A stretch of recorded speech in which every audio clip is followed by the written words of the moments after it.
오늘도 좋은 아침입니다. 찬송가 165장 찬송 드리겠습니다.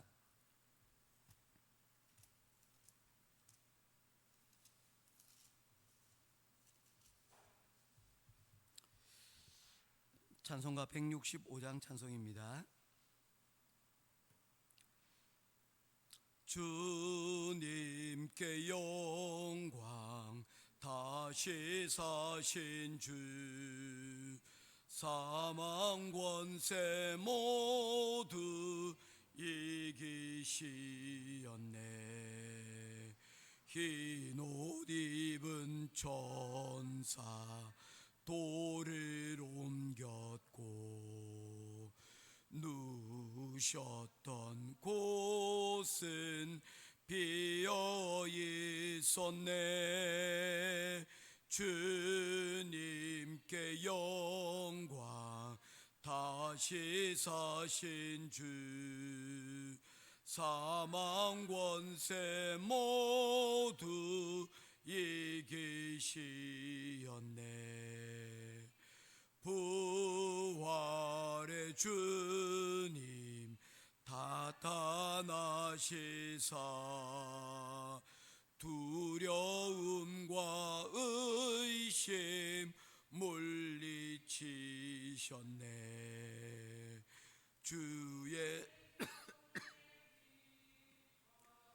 찬송하여라. 다시 사신 주님, 죽음 이겼네. 주님께 영광, 다시 사신 주, 사망 권세 모두 이기시었네. 생명의 임금, 영광의 주님, 주님 없는 삶은 헛될 뿐이라. 주의 사랑으로 세상 이기고, 요단 건너 본향 가게 하소서. 주님께 영광, 다시 사신 주, 사망 권세 모두 이기시었네. 아멘. 찾으실 하나님의 말씀은 고린도전서 제15장 12절부터 34절까지 말씀 보도록 하겠습니다. 고린도전서 15장 12절부터 34절까지입니다.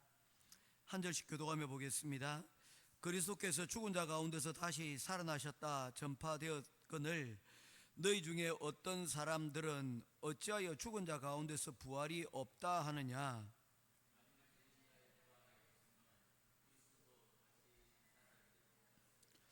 그리스도께서 만일 다시 살아나지 못하셨으면 우리가 전파하는 것도 헛것이요 또 우리 믿음도 헛것이며,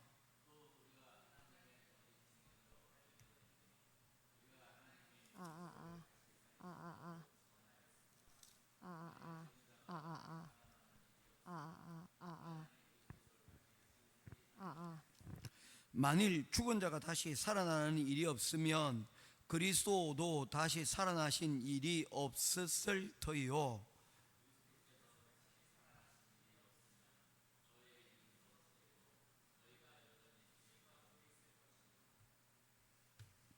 또한 그리스도 안에서 잠자는 자도 망하였으리니,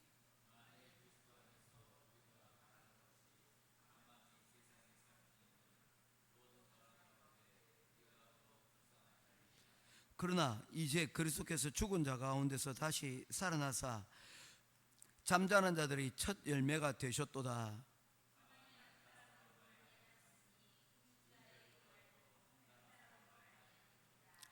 아담 안에서 모든 사람이 죽은 것 같이 그리스도 안에서 모든 사람이 삶을 얻으리라.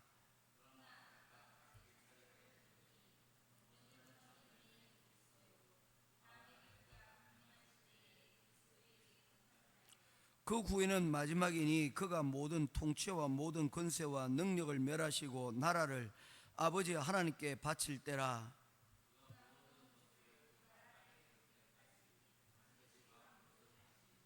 맨 나중에 멸망받을 원수는 사망이니라.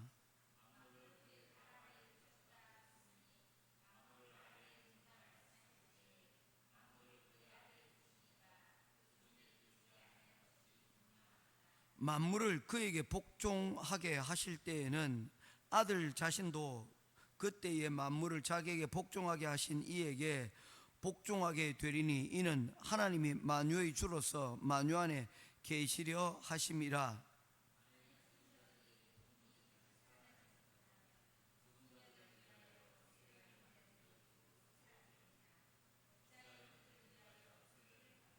또 어찌하여 우리가 언제나 위험을 무릅쓰리요.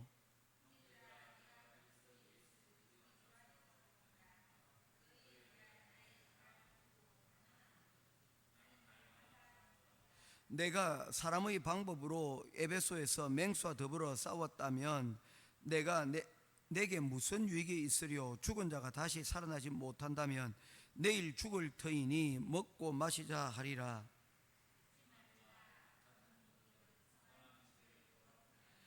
34절 같이 보겠습니다. 깨어 의를 행하고 죄를 짓지 말라.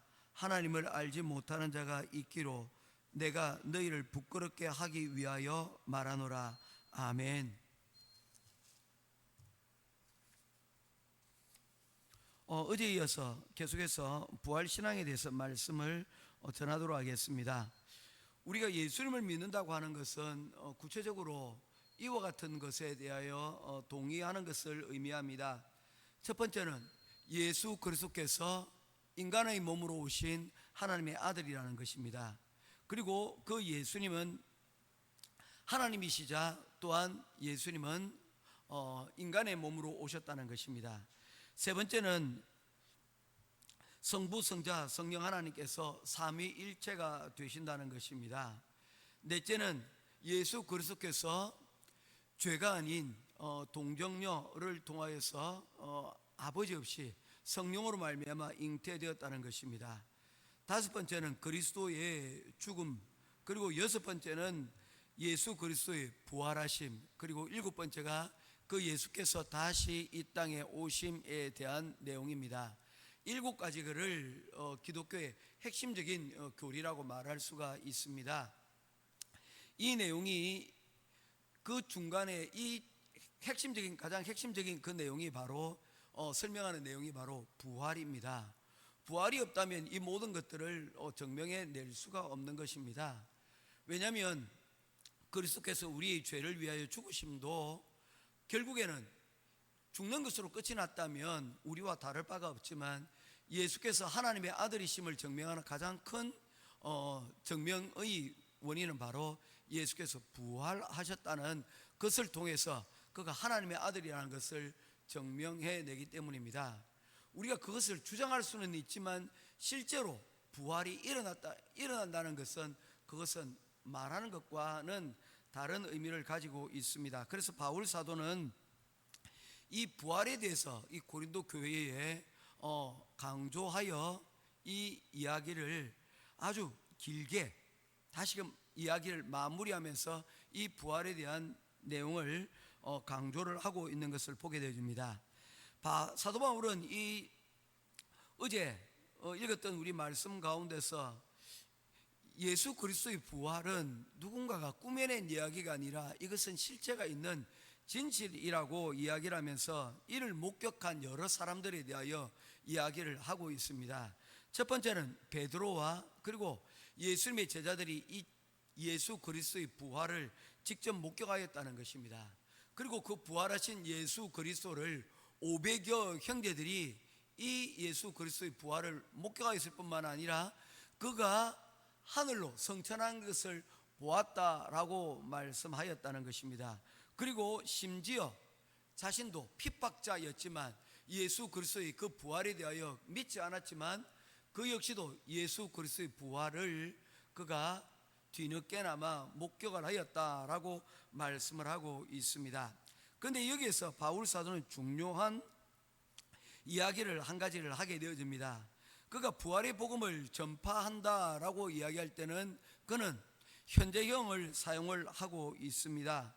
이 말이 뭐냐면요, 부활의 사건은 이미 이루어진 과거의 일입니다. 그렇지 않습니까? 바울 사도 역시 이 부활의 신앙, 부활을 여러분에 대하여서 과거에 일어난 일들로 이야기를 합니다. 그러나 오늘 이 바울 사도는 과거에 일어난 일을 다시금 뭐합니까? 현재형으로 전파를 함으로 이 부활의 신앙이 과거에 끝난 이야기가 아니라 오늘날에도 여전히 살아있는 우리에게 적용되어지는 신앙의 말씀이라는 것을 우리에게 말씀을 하고 있다는 것입니다. 자, 이제 우리에게 말씀을 하고 있습니다. 그리스도의 부활이 여러분에게는 어떤 형태로 남겨져 있습니까? 과거에 일어났던 이야기로 지금 현재의 우리와는 상관이 없는 이야기입니까? 그렇지 않다는 것입니다. 이 부활의 이야기가 현재형으로 여전히 우리에게 남아져 있을 때 그 부활신앙으로 말미암아 우리에게 신앙적 유익이 있다는 것입니다. 이를 통해서 오늘 12절부터 34절에 가장 핵심적인 내용들이 이야기되어지는데 두 가지를 내용을 말씀을 하고 있습니다. 첫 번째, 우리의 신앙의 가장 핵심인 이 부활신앙이 흔들릴 때 어떤 일들이 일어나는가에 대한 내용이 첫 번째이고요. 그래서 바울 사도는 이 모든 일들을 이렇게 이야기합니다. 만일 부활이 거짓이라면, 헛것이라면 우리에게 어떤 일들이 일어날 것인가에 대해서 말씀을 하고요. 두 번째, 이 그리스도의 이 부활신앙을 믿는 것이 왜 중요한가, 이것이 왜 우리 신앙의 가장 우선의 자리에 서게 되어지는가, 여기에 대해서 우리에게 말씀을 하고 있습니다. 첫 번째 말씀을 드리도록 하겠습니다. 첫 번째, 이 부활신앙의 본질적인 문제에 대해서 말씀을 하고 있습니다. 여러분, 어떤 사람이 커피숍에 가서 커피를 주문합니다. 따뜻한 아이스 아메리카노 하나 주세요 라고 이야기를 합니다. 우리가 말로는 이것이 가능하겠죠. 장로님, 그렇지 않습니까? 따뜻한 아이스 아메리카노, 뭐 그럴 수 있죠. 그런데 이 주문을 받은 직원은 당황할 수밖에 없습니다. 이걸 어떻게 하라는 겁니까? 따뜻한 커피를 달라는 겁니까? 시원한 커피를 달라는 것입니까? 이 두 가지를 한꺼번에 해결할 수 있는 방법은 없다는 것입니다. 바로 고린도 교회에 있는 성도들이 바로 이와 같은 상태에 있었다는 것입니다. 뜨거운 아이스 아메리카노 신앙을 그들이 가지고 있었다는 것이죠. 그들이 교회를 와서 은사도 받고 그리고 그를 통하여서 영적인 신앙생활들을 그들이 하였지만 그들 가운데 상당수가 무엇이 없었다는 것입니까? 그 신앙의 핵심인 바로 부활신앙이 없었다는 것입니다.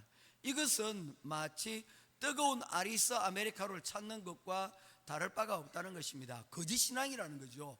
신앙의 모습은 있지만 그 신앙은 알맹이가 빠져버린 그런 신앙이라는 거예요. 모순적인 신앙이라는 거예요. 너희들이 은사를 받고 능력을 행하는 것들도 중요하지만 그 신앙은 어디에 기반을 해야 된다는 것입니까? 예수 그리스도께서 죽으시고 죽은 자 가운데서 다시 부활하신, 그래서 그 부활의 신앙, 오늘도 살아계신 그 그리스도의 능력을 믿는 그 신앙이 바로 우리의 신앙의 근본이 되어야 된다는 것을 말씀을 하고 있는 것입니다. 그러면서 바울 사도의 이야기는 이것입니다. 만약에 부활이 없다면 이라는 것에서 시작을 합니다. 여러분, 만약에 부활이 없다면 어떤 결과들이 초래를 하게 되어집니까? 첫 번째 것은 부활이 없다면 예수 그리스도께서 살아나지 못하셨을 것이라는 겁니다. 부활이 없는데, 부활에는 단어 자체가 없는데 예수 그리스도께서 어떻게 살아나실 수가 있겠냐는 것이죠. 그렇게 되어지면 우리 이 복음은 헛것이 되어진다는 것입니다. 빈 깡통과 같은 것이 되어진다는 것입니다. 두 번째로, 만약에 부활이 없다면 하나님과의 관계가 무너지게 되어진다는 것입니다. 우리는 하나님의 능력에 대해서 거짓 정언이 되고 만다는 것이죠. 더 나아가 더 중요한 것은 무엇입니까? 우리가 부활이 없음으로 말미암아 우리가 여전히 죄 가운데 있게 될 것이라는 것입니다. 17절 말씀입니다. 우리 같이 한번 보도록 하겠습니다. 이게 정말 핵심입니다. 같이 읽겠습니다. 시작. 그리스도께서 다시 살아나는 일이 없으면 너희의 믿음도 헛되고 너희가 여전히 죄 가운데 있을 것이요. 아멘. 여러분, 왜 부활이 없으면 우리가 여전히 죄 가운데 있게 되십니까? 우리의 속죄는 그리스도의 죽으심으로 말미암아 속죄가 이루어진 것이 아닙니다. 우리가 죄의 사함을 받았다는 것은 우리를 대신해서 누군가가 구약시대에는 양과 소와 염소, 비둘기와 같은 희생의 제사를 통하여서 우리가 여러분 죄를 사함을 받을 수 있지 않았습니까? 마찬가지로 죄 없는, 흠 없는 어린 양 되시는 예수 그리스도의 죽음을 통하여서 우리가 죄 사함을 받게 되지 않았습니까? 여기서 중요한 것은 무엇입니까? 제물입니까? 흠이 없는 것입니까? 제물이라고 해서 다 같은 제물이 아니라는 것입니다. 하나님께서 허용하신 제물이 있는데 그것은 소와 양과 염소와 비둘기에 관한 것이고 다른 것들로서는 하나님을 만족시킬 수 없다는 것입니다. 게다가 이 제물 가운데서 중요한 것은 무엇입니까? 흠이 없어야 된다는 것이죠. 이 흠이 없다는 것을 신약에서는 죄 없는 제물 되시는 예수 그리스도라는 것입니다. 이 죄 없는 예수 그리스도가 제물이 되셨다는 것을 어떻게 증명해낼 수 있습니까? 부활이라는 거예요. 사람이라면 이 죄로부터 우리가 온전할 수 없겠지만 죄 없는 예수 그리스도께서 죽으셨다는 것을 증명해낼 수 있는 것이 바로 그가 하나님이시라는 것만 증명해내면 되는데, 그 증명해낼 수 있는 가장 중요한 사건이 뭡니까? 부활이라는 거죠. 부활이라는 것을 통하여서 예수 그리스도가 하나님이시구나, 그냥 놀라운 병 고치고 사람을 죽은 자를 살릴 수 있는 능력을 가진 사람이라도 그는 결국 사람일 수밖에 없지만 죄로부터 무관할 수가 없지만, 그래서 우리를 죄를 위해서 뭐합니까? 죽어도 그 효능이 없지만 하나님이신 예수 그리스도, 흠없는 예수 그리스도께서 우리를 죄를 위하여 죽으심으로 말미암아 우리에게 무엇이 일어나게 되었다는 것입니까?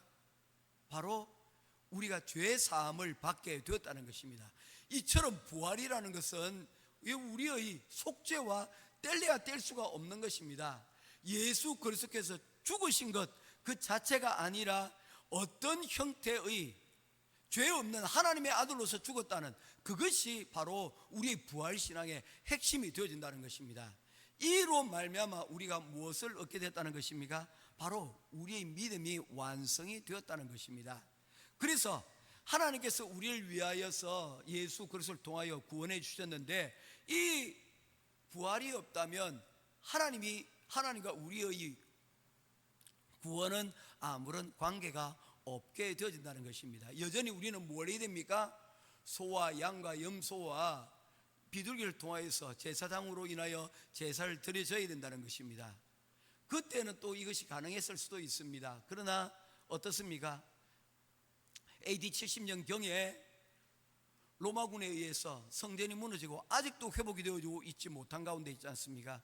그렇다면 누가 우리를 위해서 속죄제를 드릴 수가 있느냐는 것입니다. 그렇게 되어지면 우리의 구원도 이미 없을 것이라는 것이죠. 세 번째, 우리의 모든 소망도 여러분 다 무너지게 되어진다는 것입니다. 그리스도 안에서 먼저 잠든 자들, 믿음 안에서 죽은 성도들이 결국에는 무엇이 됩니까? 그대로 다 끝이 나고 맙니다. 멸망하고 말 것입니다. 그들의 믿음과 희생은 아무런 보상이 없이 끝이 나고 만다는 것입니다. 우리에게 소망이 있다는 것은 무엇입니까? 바로 이 부활하신 예수 그리스도를 믿음으로 말미암아 우리의 신앙이 결국에는 그 보증자 되시는 예수 그리스도로 말미암아 우리가 죽지만 멸망하고 끝나는 것이 아니라 우리의 믿음이 그 부활하신 예수 그리스도를 통하여서 우리가의 믿음이 인정받고 구원을 얻게 되어진다는 것이죠. 이것이 여러분 중요한 것입니다. 만약에 바울 사도는 이런 것이 없다면 우리는 가장 불쌍한 사람이다. 그래서 19절입니다. 만일 그리스도 안에서 우리가 바라는 것이 다만 이 세상의 삶뿐이면 모든 사람들 가운데서 우리가 더욱 뭐한 사람들이다? 부활이 없다면 우리의 모든 이러한 노력이나 이런 수고들이 다 헛된 것이기 때문에 우리의 것들이 가장 불쌍한 사람들이 되고 말 것이라는 것입니다. 이 말을 풀이하면 이와 같습니다. 밑 빠진 독에 물 붓기라고 아시죠? 밑 빠진 독에 물 붓는 사람 혹시 보신 적 있으십니까? 불쌍한 사람이죠. 안 되는 걸 계속 하는 사람, 불쌍한 사람이 일 수밖에 없는 것입니다. 그런데 이 모든 것을 한꺼번에 역전하는 단어가 등장을 합니다. 20절부터는 이제 이 예수 그리스도의 부활로 말미암아 우리에게 어떤 유익들이 있는지를 이야기를 합니다. 20절 말씀 같이 읽겠습니다. 시작. 그러나 이제 그리스도께서 죽은 자 가운데서 다시 살아나사 잠자는 자들의 첫 열매가 되셨도다. 할렐루야. 그러나 라는 이 단어가 이 모든 만일 부활이 없다면 했던 이 전제들을 한꺼번에 다 뒤집는 역전의 여러분 단어가 바로 이 단어가 되어집니다. 바울 사도는 이렇게 말하고 있는 것입니다. 사랑하는 성도 여러분, 우리는 결코 불쌍한 자들이 아닙니다. 우리의 믿음은 결코 헛된 것이 아닙니다 라고 하는 것을 강조하기 위하여서 시작하는 첫 단어가 그러나 라고 하는 단어에서 여러분 시작이 되어진다는 것입니다. 왜 여러분 헛되지 않습니까? 그리스도께서 죽은 자 가운데서 다시 살아나심으로 인하여 잠자는 자들, 바로 우리 모든 믿음의 신앙에 무엇이 되었기 때문입니까? 첫 열매가 되었다는 것입니다. 이 첫 번째라는 단어가 여러분 참 중요합니다. 진주만이라는 영화가 있습니다. 그 영화에 보면 일본군의 공습으로 인하여서 진주만이 거의 폐허가 되어버립니다. 미국이 자랑했던 전함들이 여러분 수장이 되었고, 그리고 비행장에 대기하고 있던 비행기들이 여러분 폭격이 되어지고, 그리고 비행장들이 그 폭격으로 말미암아 다 망가져 버렸어요. 비행기가 여러분 어떻습니까? 이륙을 하기 위해서는 긴 활주로, 충분한 거리의 활주로가 필요합니다. 우리 건우는 잘 알고 있겠죠, 그죠? 예, 이 활주로가 충분하게 확보되지 못하면 비행기가 날아오를 수 있는 속도를 여러분까지 이르지 못해서 그냥 비행기는 결국에는 여러분 자동차와 같은 존재가 되고 마는 것입니다. 그래서 폭격을 받아가 비행기가 출격을 하려고 하는데 아무리 봐도 그 거리가 짧은 거예요. 출격을 못하게 된 거예요. 그런데 여러분 한 파일럿이 그곳에 앞장서서 나아갑니다. 내가 이륙을 시도해 보겠다는 것입니다. 그리고는 다른 사람들의 많은 우려에도 불구하고 그는 그 짧은 그 활주로의 거리를 여러분 날아서 성공적으로 여러분 날아오르게 되어집니다. 그 이후에 어떤 일들이 벌어지겠습니까? 그 이후의 일들은 우리가 상상해 볼 수가 있는 것입니다. 그 뒤를 이어서 계속하여 비행기들이 여러분 이륙을 시도하고 날아오르는 모습을 보게 되는 것이죠. 그 첫 번째 그 이륙의 자리에 건우가 있었다면 얼마나 자랑스럽겠습니까? 시도해보지 않았던 그 일에 첫 번째 그 열매를 따라서 여러분 날아오르는 그와 같은 시도를 누군가가 첫 번째 그 용기 있는 일들을 시도하게 되어진다면, 망설이지 않고 그 일을 시도하게 되어진다면 여러분 그 뒤를 따라오는 사람들은 그 사람이 한 그 모습만 보고 따라오르면 되는 거예요. 부활이라는 것이 장로님 가능합니까? 이 불가능한 것이죠. 이것을 어떻게 감히 상상해낼 수가 있겠습니까? 그런데 한 사람은 상상해냈습니다. 기독교 역사 가운데 성경에서 인물 가운데 이 부활이라는 단어를 첫 번째로 여러분 상상해낸 사람이 있습니다. 누구입니까? 아브라함이죠. 아브라함이 히브리서 11장 말씀 믿음장에 보게 되니까 능히 죽은 자 가운데서도 다시 살리실 줄로 믿고, 어떤 이야기입니까? 하나님께서 이 아브라함에게 아들을 바치라고 말씀하지 않았습니까? 아니 어떻게 바쳐요? 100세 난 오직 하나뿐인 그 아들인데, 심신이 말했던 오직 하나뿐인 그대도 아니고 말입니다. 하나인 아들인데 그 어떻게 바칠 수 있겠습니까? 그런데 하나님께서 바치라고 명하시는데 그 아브라함 가운데 도무지 왜 그러는지 알 수가 없어. 도대체 왜 이러는지 몰라. 도대체 왜 이러는지 몰라. 왜 하나님이 줬다가 뺏는 거야. 이게 도망가고 싶은 그 마음이지 않겠습니까? 그런데 그 위기 상황에서 놀라운 반전을 이뤄냅니다. 한 단어가 그 머릿속에서 생겨난 거예요. 그게 뭡니까? 능히 다시 살리실 줄로 믿고. 내가 이 아이들을 죽인다 할지라도 사실 나도 가만 생각해 보면 나이 100세에 아이를 낳았다는 것, 이거 있을 수 없는 일이지 않은가. 마치 죽은 고목고도 같은 나에게 이러한 생명이 일어났다는 것은 나도 나 문제지만 90세가 넘은 경수가 끊긴 이 사라를 통하여서 이 아이가 태어날 수 있다는 것은, 이것은 무엇입니까? 죽은 것 가운데서 이미 생명이 나온 것, 이미 내가 경험하지 않았는가. 내가 제물로 바친다 할지라도 하나님께서 다시 살리실 줄로 믿고. 아멘. 야, 이게 부활신앙이에요. 그리고 이 부활이 실제로 일어난 것이 무엇입니까? 그때 아브라함의 아들은 다시 부활하지 않았습니다.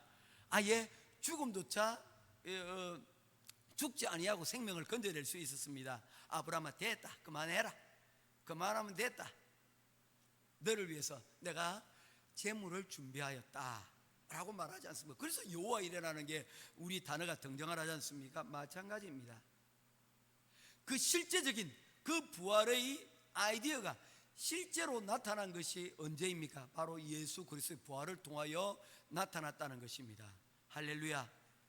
그 부활의 예수 그리스도께서 그 부활을 통하여서 우리에게 이야기를 하고 있는 것입니다. 아브라함이 믿었던 그 부활이 바로 오늘 나아가 하나님이 이 땅에 오셔서 십자가에 달려 죽으시고 우리의 죄를 위하여 부활하심으로 그 부활이 무엇인지를 우리에게 첫 번째 이룩하는 그 비행기가 되셨다는 것입니다. 할렐루야. 그러니 우리는 그 믿음을 따라서 뭐 하면 됩니까? 보여주신 그대로 우리는 두 번째, 세 번째, 네 번째 날아오르기만 하면 된다는 것입니다. 우리 혼자서는 할 수가 없지만 첫 열매가 되시는 그 예수 그리스도의 부활로 말미암아 우리에게 그러한 예수 그리스도의 그 부활을 따르는 자가 우리가 될 수 있게 되었다는 것입니다. 오늘 여기까지만 말씀을 보도록 하겠습니다. 하나님께서 우리를 위하여 죽으시고 부활하여 주셨습니다. 그 부활을 통하여 우리는 속죄함을 받고, 그리고 또한 우리는 죽어도 이후에 소망이 있는 자가 되었습니다. 모쪼록 이 소망을 붙들고 고린도 교회처럼 뜨거운 아이스 아메리카노 주문하는 그 어리석은 그들의 모습이 아닌 그리스도의 그 첫 열매 되신 예수 그리스도를 본받아 하나님이 우리에게 명하신 그 사명을 따라 날아오를 수 있는, 그 첫 열매를 따라서 부활신앙으로 날아오를 수 있는, 도약할 수 있는 저와 여러분 될 수 있기를 주님 여러분으로 축원드립니다. 기도하겠습니다. 고마우신 아버지 하나님, 은혜와 사랑을 감사합니다. 우리에게 부활이 없었다면 우리의 모든 믿음이 헛것이 되어지고 우리는 가장 불쌍한 사람이 되었을 것이라고 말씀하고 있습니다. 그러나 예수 그리스도께서 부활을 실제로 보여주심으로 그의 첫 열매가 되심으로 우리도 그리스도를 따라 도약하고 비약할 수 있는, 비상할 수 있는 사람이 되었다고 하였습니다. 우리의 신앙이 이와 같은 예수 그리스도의 부활신앙을 가지고 하나님 나 같이 날아오를 수 있도록 도와주시옵소서. 우리가 교회의 신앙생활을 하지만 우리는 여전히 뜨거운 아이스 아메리카노를 찾는 그런 신앙들이 아닌지요, 우리의 믿음을 다시 한번 더 붙들게 하시고 이 부활신앙으로 무장하여 하나님 이 신앙으로 이기고 또 이기고 소망 가운데 하나님 우리에게 늘 함께 하시는 그 그리스도의 말씀 붙들고 다시 승리하고 또한 설 수 있는 우리 모두가 되게 하여 주시옵소서. 할렐루야. 감사드리며 우리 주 예수 그리스도의 이름으로 간절히 기도드리옵나이다. 아멘. 하늘에 계신 우리 아버지여, 이름이